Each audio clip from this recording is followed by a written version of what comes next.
हर साल जो है इन आउटस्टैंडिंग स्पोर्ट्स पर्सन को 29 कम से कम वैकेंसी 29 जॉब देनी होती है। सरकार जो है युवाओं के खिलाड़ियों के भविष्य के साथ 249 जो फाइल पेंडिंग पड़ी है, जो वैकेंसीज पेंडिंग पड़ी है, अब तक वो सारी की सारी लग चुके होते, उसके साथ साथ वो और भी आगे निकल गई होते। सीएम साहब को इसके ऊपर हम मानते हैं कि सीएम साहब के पास पावर नहीं है, लेकिन कम से कम उनकी आवाज बन के सीएम साहब इनके पास नहीं, आप पोस्टें खाली पड़ी हुई है। देखो अभी इन्होंने नमस्कार, पीपी न्यूज लाइन में एक बार फिर आपका स्वागत है और मैं हूं हर्षपाल गुप्ता। एक पुरानी कहावत है कि पढ़ोगे लिखोगे बनोगे नवाब, खेलोगे कूदोगे तो होगे खराब। ये कहावत थी और इसी को लेके माँ बाप जो है बच्चों के ऊपर पढ़ने का ही ज्यादा स्ट्रेस देते थे, जोर देते थे पढ़ो खेलो कूदो मत, क्योंकि आप नवाब बनाना है, आपको बेकार नहीं बनाना, खराब नहीं करना है आपको। लेकिन भारत के अंदर, पूरी दुनिया के अंदर इस कहावत को हमारे खेलने वालों ने बदल दिया, क्योंकि उन्होंने साबित कर दिया कि खेलने से ही वो नवाब बन सकते हैं, सिर्फ पढ़ने से नहीं। जहां तक स्पोर्ट्स की बात करें तो जो हमारे भारत के अंदर बहुत बहुत स्पोर्ट्समैन जो है, बड़े बड़े क्रिकेटर हैं, दूसरे खिलाड़ी हैं, बहुत दूर तक पहुंच गए। उनके अगर नवाब भी फीके पड़ गए, तो अब ये कहावत नहीं हम कह सकते, सच्ची है कि खेलोगे कूदोगे होगे खराब। लेकिन जम्मू कश्मीर में ये कहावत आज भी लागू हो रही है। जम्मू कश्मीर चाहते हैं कि हमारे जो नौजवान हैं, हमारे स्पोर्ट्स पर्सन हैं, वो हमारे लिए मेडल लेके आए। और एक मेडल को जीतने के लिए एक स्पोर्ट्स पर्सन को कितनी मेहनत करनी पड़ती है, कम से कम 10 साल वो मेहनत करता है। 10 साल मेहनत करने के बाद जब वो अपने राज्य के लिए, अपनी कंट्री के लिए एक मेडल लाता है तो खुशी का ठिकाना नहीं रहता। लेकिन उसके बाद क्या हालत होते हैं, सिर्फ मेडल लेकर तो जीना नहीं ना, उसको तो खाने के लिए भी चाहिए, उसको परिवार पालने के लिए भी चाहिए। लेकिन यहां पे ये हालात बने हुए हैं कि स्पोर्ट्स पर्सन के कोटा को जो बिल्कुल लागू नहीं किया जा रहा। 2017 से पहले यहां पे हर साल 29 जॉब क्रिएट किए जाते थे, 29 वैकेंसीज होती थी जो आउटस्टैंडिंग स्पोर्ट्समैन के लिए होती थी। 2017 के बाद बिल्कुल नहीं लगाया गया और 2021 में जाके इन आउटस्टैंडिंग स्पोर्ट्स पर्सन से एप्लीकेशंस कॉल की गई। उस वक्त एडवाइजर थे फारूक खान। लेकिन 2021 के बाद आज तक जो 249 एप्लीकेशंस पड़ी हुई हैं, पेंडिंग पड़ी हुई है SO-12 के तहत, GAD में पड़ी हुई है, फाइलें वहां है, धूल चाट रही है। और ये हमारे स्पोर्ट्स पर्सन ओवरेज हो रहे हैं, नौकरी नहीं है, फ्रस्ट्रेशन है। किस तरह हम इनसे एक्सपेक्ट करेंगे ये कड़ी मेहनत करके हमारे लिए मेडल लाए? आज भी कर रहे हैं, मेडल ला रहे हैं। ये 249 जो है 2021 की लिस्ट है, उसके बाद और कितने भी मेडल लेके जहां पे आए हैं, 100-150 तो और भी हो जाएगा। लेकिन प्रशासन की खामोशी है उनकी तरफ से, बिल्कुल उनको हक नहीं मिल रहा। ओवरेज हो रहे हैं, ओवरेज कुछ हो भी गए हैं, लेकिन इनको हक नहीं। हमारे साथ है वरिष्ठ पत्रकार सुधीर कुमार जी, जिन्होंने बहुत बड़ा समय दिया स्पोर्ट्स के लिए, स्पोर्ट्स को कवर करते रहे हैं। इनसे हम जानकारी लेंगे जम्मू कश्मीर के स्पोर्ट्स के बारे में, किस तरह से अदर में लटका हुआ है स्पोर्ट्स पर्सन का भविष्य। सुधीर जी, आपका बहुत बहुत स्वागत है। नमस्कार जी। सुधीर जी, किस तरह से यह हम आशा करते हैं कि ये लड़के हमारे जो है हमारे लिए मेडल जीत के लाए, वो लाते भी हैं। उसके बाद क्या हालात बनते हैं यहाँ पे जम्मू कश्मीर के अंदर कि अभी तक वो नौकरियों के लिए दर दर भटक रहे हैं, जबकि SO-12 जो है उसके मुताबिक हर साल जो है इन आउटस्टैंडिंग स्पोर्ट्स पर्सन को 29 कम से कम वैकेंसी 29 जॉब देनी होती है, लेकिन नहीं दे रहे। पेंडिंग पड़ी है, फाइलें पड़ी हुई है, कुछ पूछने वाला नहीं है, ओवरेज हो रहे हैं। क्या होगा अभिवेशन का? देखो ऐसा है कि दर्शी मैं थोड़ा सा क्लैरिफिकेशन यहाँ पे क्लैरिफाई कर दूंगा कि टोटल 249 जो एप्लीकेशंस थी वो लगी हुई है वहां पे आउटस्टैंडिंग स्पोर्ट्स पर्सन के लिए, जिन्होंने मेडल्स JNK के लिए या भारत के लिए मेडल जीता है, उनकी लगी हुई है। 2017 से पहले एक एसआरओ होता था 349, उसको जब ये यूटी बना 2019 में, तो इन्होंने उसको SO12 के नाम दे दिया। वही है, थोड़ा सा चेंज करके, स्पोर्ट्स पॉलिसी को चेंज करके इन्होंने 2017 में एप्लीकेशन मांगी बच्चों से। बच्चों ने अपने बकायदा एप्लीकेशन, पूरा अपना बायोडाटा, पूरे अपने जो सर्टिफिकेट से आउटस्टैंडिंग स्पोर्ट्स पर्सन वाले वो लगाए, इन्होंने वो दे दिए। 2017 के बाद वहां पे जो टोटल वैकेंसी, आपने ठीक बोला कि 29 जो आउटस्टैंडिंग स्पोर्ट्स पर्सन है, वो हर साल जम्मू कश्मीर सरकार उनको नौकरियां देती थी 17 से पहले। जी जी। 17 के बाद ये सिलसिला ये इन्होंने रोक दिया, बंद कर दिया। रीजन ये था कि मे भी सरकार इसमें इंटरेस्ट नहीं ले रही थी, जो भी 17 में सरकार थी। अब वहां तब एक कमीशन सरकार थी जिसमें सेंटर, जो बीजेपी सरकार है, सेंटर है, उसका भी एक हिस्सा उसमें उसके अंदर था। लेकिन इन्होंने 17 के बाद उनको नौकरियां नहीं दी। 19 में जब गवर्नर रूल आ गया, लेफ्टिनेंट गवर्नर रूल आ गया, तो फिर इन्होंने एप्लीकेशन मांगी। एप्लीकेशन लोगों ने दी। एप्लीकेशन देने के बाद क्या है कि वो जो एप्लीकेशन थी, एक सब कमेटी ने भी स्क्रूटनाइज की, जिसमें director youth service sports, secretary sports council और एक आदमी एडमिनिस्ट्रेटिव डिपार्टमेंट से अंडर सेक्रेटरी होता है। उन्होंने इसको स्क्रूटनाइज करके, एक हाई पावर कमेटी होती है, वो हेडेड बाय होती है चीफ सेक्रेटरी, जो फाइनल अथॉरिटी होती है कि इसको अप्रूवल के लिए, जिसमें सेक्रेटरी जीएडी होता है और उसका चेयरमैन होता है चीफ सेक्रेटरी, और administrative secretary youth service board उसका मेंबर होता है। वहां भी ये, उस कमेटी ने भी इसको अप्रूव कर दिया। जी। अब ये पेज कहां फंसा हुआ था कि हमारे जो पिछले जो जीएडी के कमिश्नर सेक्रेटरी थे अपने संजीव वर्मा जी, इन्होंने एक छोटा सा काम करना था, वो हमारे लोकल आदमी थे, एक छोटा सा काम करना था, लोकल ही बच्चों को नौकरी मिलनी थी। किसी को बैकडोर अपॉइंटमेंट या किसी को आप कहोगे ब्लू आईडी या कोई ऐसा कुछ नहीं था। वो सिर्फ आउटस्टैंडिंग स्पोर्ट्स पर्सन को ही नौकरी मिलनी थी। सब कुछ होने के बाद भी संजीव वर्मा साहब जितनी देर जीएडी में रहे, उन्होंने उस लिस्ट को आउट नहीं किया, उस लिस्ट को दबा के रखा। अल्टीमेटली अब दूसरे उनके सक्सेसर वहां पे बैठ गए।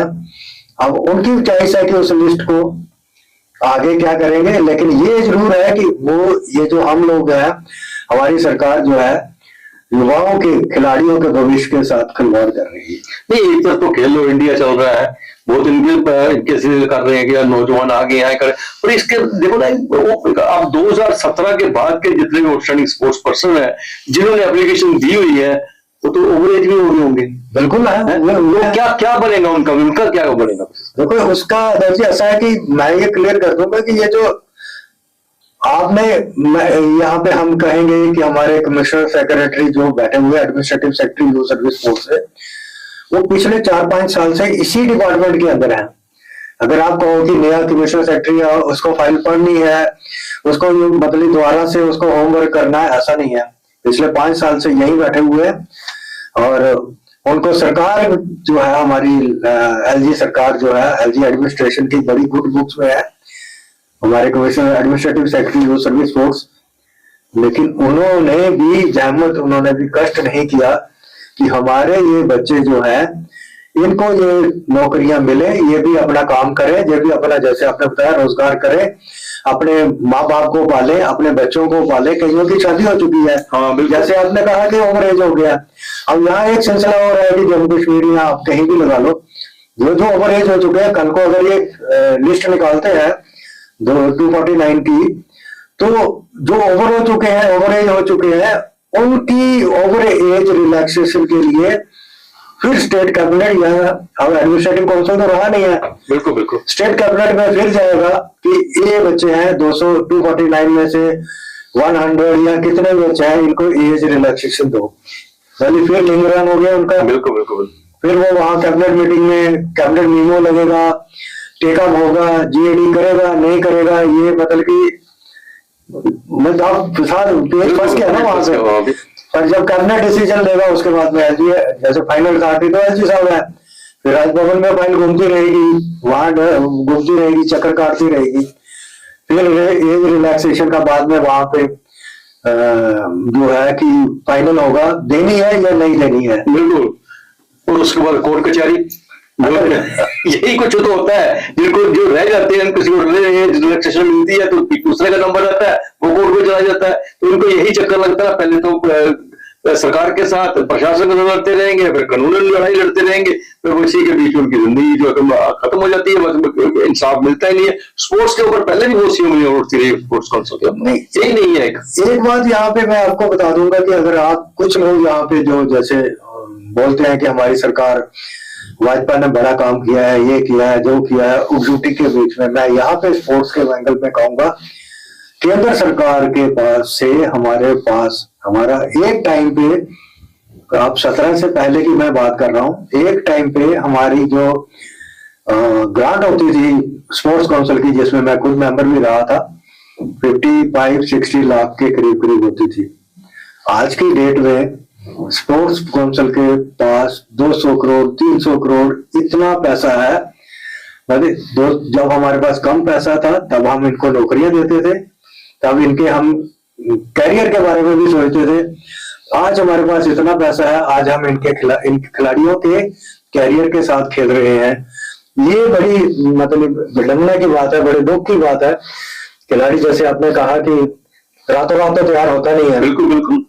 खिलाड़ी 10 साल से मेहनत कर रहा होता है, 10 साल मेहनत करने के बाद वो एक मेडल जीत पाता है, ब्रॉन्ज या सिल्वर या गोल्ड। उसके बाद वो टाइटल होता है, उसके बाद उसको आउटस्टैंडिंग स्पोर्ट्स पर्सन की कैटेगरी में आता है, फिर जाके उसको नौकरी मिलती है। यहाँ मैं अपने सरकार को ये बता दूं कि बड़े बड़े दावे करते हो आप लोग, एडमिनिस्ट्रेटिव सेक्रेटरी एलजी साहब, सीएम साहब को कहने की वैसे बात जरूरत है नहीं। सीएम साहब एक अच्छे गोल्फर भी हैं, स्कीइंग भी अच्छी कर लेते हैं, स्पोर्ट्स में और एथलीट्स भी हैं। सीएम साहब को इसके ऊपर हम मानते हैं कि सीएम साहब के पास पावर नहीं है, लेकिन कम से कम उनकी आवाज बन के सीएम साहब को। नहीं, वो सतीश शर्मा इस वक्त कैबिनेट मिनिस्टर है, तो भी बहुत इंटरेस्ट ले रहा है इसमें स्पोर्ट्स के अंदर। अगर ये इस समय भी इनको इंसाफ नहीं मिला तो कब मिलेगा फिर? नहीं, वो इंसाफ यहाँ मैं आपको क्लियर करना चाह रहा हूँ कि आप देखो हमारे नेबर स्टेट में पंजाब है, पंजाब में आउटस्टैंडिंग स्पोर्ट्स पर्सन को इन्होंने नौकरियां दी हैं। उनमें से आज कोई आईजीपी है, कोई डीआईजी है पुलिस में, कोई पीसीएस ऑफिसर है वहां पे पंजाब में। मतलब अच्छे एज पर द मतलब क्वालिफिकेशन के हिसाब से अच्छे मुकाम पे, अच्छी पोस्ट पे, और अपना जो बेस्ट जो होता है ना वो स्पोर्ट्स में और एडमिनिस्ट्रेशन में दोनों में दे रहे हैं। यहाँ भी एक रूल है, यही रूल है, सेम रूल है यहाँ पे। यहाँ की सरकार की मंशा अलग से है। जैसे अभी इन्होंने जो 249 का फाइनल किया है, ये कह रहे हैं कि हम सबको इंस्ट्रक्टर लगा लेंगे। मतलब अगर आपने एमबीबीएस की है तभी आप इंस्ट्रक्टर लगेंगे। अच्छा, आपने बीटेक की है तब भी आप इंस्ट्रक्टर लगेंगे, आपने सिंपल ग्रेजुएशन की है तब भी इंस्ट्रक्टर लगेंगे, आपने एनआईएस की है तब भी आप इंस्ट्रक्टर लगेंगे। मतलब ऐसा क्यों है? हमारे पास पोस्टें खाली पड़ी हुई है। जैसे पहले 17 में होता था, अगर कोई बीटेक का आदमी है, इंजीनियरिंग लाइन का आदमी है, उसको इंजीनियरिंग डिपार्टमेंट में डाल दो। आप कहीं भी नहीं डालो, स्पोर्ट्स काउंसिल के अंदर आपका इंजीनियरिंग विंग है, वहां पे जॉब कर सकते हैं ना। बिल्कुल बिल्कुल। एमबीबीएस का जो है, जैसे हमने पहले आपने बिल्कुल सही बात है, आपने एक बार आपने उठाया ये कि इनके पास डॉक्टर ही नहीं है, मुद्दा उठाया कि डॉक्टर नहीं है इनके पास। हाँ बिल्कुल, उनके डॉक्टर नहीं है। जो स्पोर्ट्स इंजरी हो जाती है बच्चों को, उनको मेडिकल कॉलेज में शिफ्ट करना पड़ता है। आप यही डॉक्टरों के लिए आप वहाँ अपना अंदर एक हॉस्पिटल, कितने टीम्स बाहर जाती है, कितने डॉक्टर के साथ जाते हैं, कोई नहीं जाता। नहीं है इनके पास, नहीं, आप पोस्टें खाली पड़ी हुई है। देखो अभी इन्होंने फिजियोथेरेपी जो न्यूट्रिशन या वो फिजियोथेरेपिस्ट लगाए हैं इन्होंने अभी, लेकिन वही बात है कि लगा दिए है, और लगाने के बाद बच्चों को उनकी जो फैसिलिटी है खिलाड़ियों को वो नहीं मिल रही है। आपको फिजियोथेरेपिस्ट की जरूरत तब पड़ती है जब आप रिकवरी मोड में जाते हो, इंजरीज के बाद में, मतलब सेकंड स्टेज है। इंजरी के लिए डॉक्टर की जरूरत है, इंजरीज के लिए स्पोर्ट्स मेडिसिन स्पेशलिस्ट की जरूरत है। स्पोर्ट्स मेडिसिन डॉक्टर है ही नहीं वहां पे। हमारे पास लोगों ने करके आए हुए, एमबीबीएस करके आए हैं, जिन्होंने आए हैं करके आए हैं, उनको लगा दो वहां पे। जो 249 के में से जो डॉक्टर वहां पे आपने लगाने हैं, वो क्यों नहीं यही लगा दो। आप उनको मतलब एमबीबीएस करने के बाद भी आप कह रहे हो लगाएंगे। और आपने जो चेकिंग करने के बाद में स्ट्रक्चर लगाएंगे, आपने ये कौन सा फार्मूला लगाया, मुझे ये समझ नहीं आई कि आपने कौन सा, मतलब किसका दिमाग आप अप्लाई कर रहे हो इस लिस्ट को फाइनल करते समय, कि बच्चों के साथ, बच्चों की क्वालिफिकेशन के साथ, बच्चों की मेडल के साथ, बच्चों के कैरियर के साथ आप खेल रहे हैं। वही कहा ना, जब 10 लाख का बजट था तब सब कुछ ठीक ठाक था। अब करोड़ों का बजट हो गया, कई 100 करोड़ का बजट हो गया, तो कुछ भी ठीक ठाक नहीं है। स्पोर्ट्स काउंसिल पे उंगली उठाई जा रही है, उनके ये सब पेंडिंग। अगर स्पोर्ट्स काउंसिल चाहे क्यों नहीं पूरी करती है, क्यों नहीं एडमिनिस्ट्रेशन के पास जाती है, क्यों नहीं कैबिनेट के पास जाती है, क्यों नहीं एलजी के पास जाती है? उन बेचारे लोगों को 249 जो फाइल पेंडिंग पड़ी है, जो वैकेंसीज पेंडिंग पड़ी है, अब तक वो सारी की सारी लग चुके होते, उसके साथ साथ वो और भी आगे निकल गए होते बहुत से। उसके बाद भी तो बहुत से मेडल लेके आए हैं। उसके बाद बिल्कुल हर साल आ रहे हैं मेडल लेके, हर साल मेडल लेके आ रहे हैं, लड़के मेहनत कर रहे हैं। 21 के बाद में आप देखो ना, 21 के बाद में अगर आप देखोगे कम से कम 100 बंदा और हो गया होगा, कम से कम एलिजिबल होगा। बिल्कुल बिल्कुल। और आज जब हमें मौका मिला स्टेडियम में जाने का, जब स्पोर्ट्स की तरफ देखने का मिला, तो वहां पे कितने लोग आके चिल्ला रहे थे, रो रहे थे बेचारे कि हमारा तो कैरियर ही खत्म हो गया, अब तो ओवर एज हो गया, हमें तो कोई पूछने वाला ही नहीं है, हमने मेडल लाए थे इस राज्य के लिए। और कम से कम इस वक्त, जबकि चीफ मिनिस्टर भी खुद एक, हम कह सकते हैं, एक अच्छा स्पोर्ट्स की लवर है, और श्री शर्मा जो कैबिनेट मिनिस्टर है वो भी अच्छा स्पोर्ट्स लवर है। उनको ध्यान देना चाहिए और उनको देखना चाहिए, इनके लिए काम करना चाहिए। दर्शी, यहाँ पे सबसे बड़ी बात यह है कि जब आपकी कैबिनेट सब कमेटी, जो सारी सब कमेटी है आपकी, जिसमें director youth service, sports secretary, sports council, उन्होंने आपकी जो लिस्ट है वो स्क्रूटनाइज करके फाइनल करके जीएडी को भेज दी है। जीएडी में चीफ सेक्रेटरी की मीटिंग होने के बावजूद उसने फाइनल कर दी है। आप उस लिस्ट पे बैठ के क्या करना चाहते हो? बिल्कुल बिल्कुल बिल्कुल। वो बच्चों को लगवा दो, दे दो, बाहर निकालो उसको, लिस्ट को आउट करो और बच्चे अपने अपने ज्वाइनिंग करें वहां पे। जिनके पास स्पोर्ट्स काउंसिल के जो होती थी, उनपे मेंबर्स होते, वो भी उन्होंने खत्म कर दिया, सिस्टम कर दिया, एडवाइजरी जो थी। देखो, इन्होंने ऐसा किया कि जैसे ही यूटी बनी है, तो यूटी में आपने देखा कि हमारे यहाँ के ब्यूरोक्रेट जो थे वो बड़े हावी हो गए। हम क्या सेक्रेटरीट में थे, क्या पुलिस में थे, कहीं भी थे, वो ब्यूरोक्रेसी इतनी हावी होगी, वो ऊपर से राज करने लगे हमारे ऊपर। इन्होंने जो स्पोर्ट्स काउंसिल जो है, that is A under society act के अंदर ये रजिस्टर्ड है। इन्होंने क्या किया, उसकी जो ऑटोनॉमी थी, ऑटोनॉमस स्ट्रक्चर था, उसको इन्होंने खत्म कर दिया। जिसमें अभी इन्होंने, पहले क्या होता था कि क्या नाम, आउटस्टैंडिंग ये जो स्पोर्ट्स एसोसिएशन से ऑफिस बेरर होते थे, आउटस्टैंडिंग स्पोर्ट्स ये जो जर्नलिस्ट होते थे, बीच में 2-3 जर्नलिस्ट होते थे, स्पोर्ट्स पर्सन होते थे, यही मेंबर होते थे, इन्हीं से इलेक्शन होती थी, उनके ही सेक्रेटरी बनते थे, जॉइंट सेक्रेटरी बनते थे, वही सारा कुछ डिसाइड करते थे। जब से ये ब्यूरोक्रेसी ने टेक ओवर किया, ये सारा सिस्टम, जिसमें अब इन्होंने ये किया कि जो ऑफिशियल मेंबर है वो है सारे के सारे आईएएस अफसर, एडमिनिस्ट्रेटिव सेक्रेटरी। जो नॉन ऑफिशियल मेंबर है वो कुछ लोग हैं, वो सिंपल से मेंबर हैं। उनका जैसे पहले टाइम पे होता था कि उसको बोलते थे स्पेशल इनवाइटी, जी जी, उनका कोई रोल नहीं होता है, जरूरत पड़े तो उनको बुलाते थे। अब इन्होंने वही है कि जो नॉन ऑफिशियल मेंबर है उनका कोई रोल नहीं है। पॉलिसी मेकिंग में जो भी डिसीजन लेना है बच्चों के लिए, उनमें उनका कोई रोल नहीं है। बुलाया आपका तो आपके सजेशन सुनी, ठीक है, नहीं बुलाया आपके सजेशन नहीं सुने, तब भी ठीक है। मतलब जो डिसीजन कर रही है वो डिसीजन सारे ब्यूरोक्रेट कर रही है। यहाँ मैं भी द्वारा आपके माध्यम से हम दर्शकों से और सीएम साहब से दोबारा रिक्वेस्ट करेंगे, आप इसका जो है दोबारा से रीस्ट्रक्चर करिए, रिविजिट करिए, और इसका जो ऑटोनॉमस स्ट्रक्चर है उसको बहाल कर दीजिए, सो दैट कि जो ये बच्चे हैं, हमारे बच्चे, ये आइंदा के लिए सफर ना हो। बिल्कुल बिल्कुल। और इनकी अप्रोच आम लोग तक पहुंच सकती है, और हम वहां तक इनकी जो सोसाइटी है वहां की बनी हुई, उनको आगे पहुंचा सकते हैं। उम्मीद करते हैं कि ये सरकार इस पर ध्यान देगी, और हमारे जो कम से कम जो 249 जो पेंडिंग केस पड़े हुए हैं इमीडिएट सॉल्व करेगी, ताकि बाद के जो आए हुए केसेस हैं उनको भी अपना हक मिल सके। सुधीर जी, बहुत बहुत धन्यवाद, आपने बहुत अच्छी जानकारी दी, आपका इसके लिए बहुत बहुत धन्यवाद। अगले प्रोग्राम में फिर आपसे भेंट होगी, तब तक इजाजत दीजिए। नमस्कार। नमस्कार।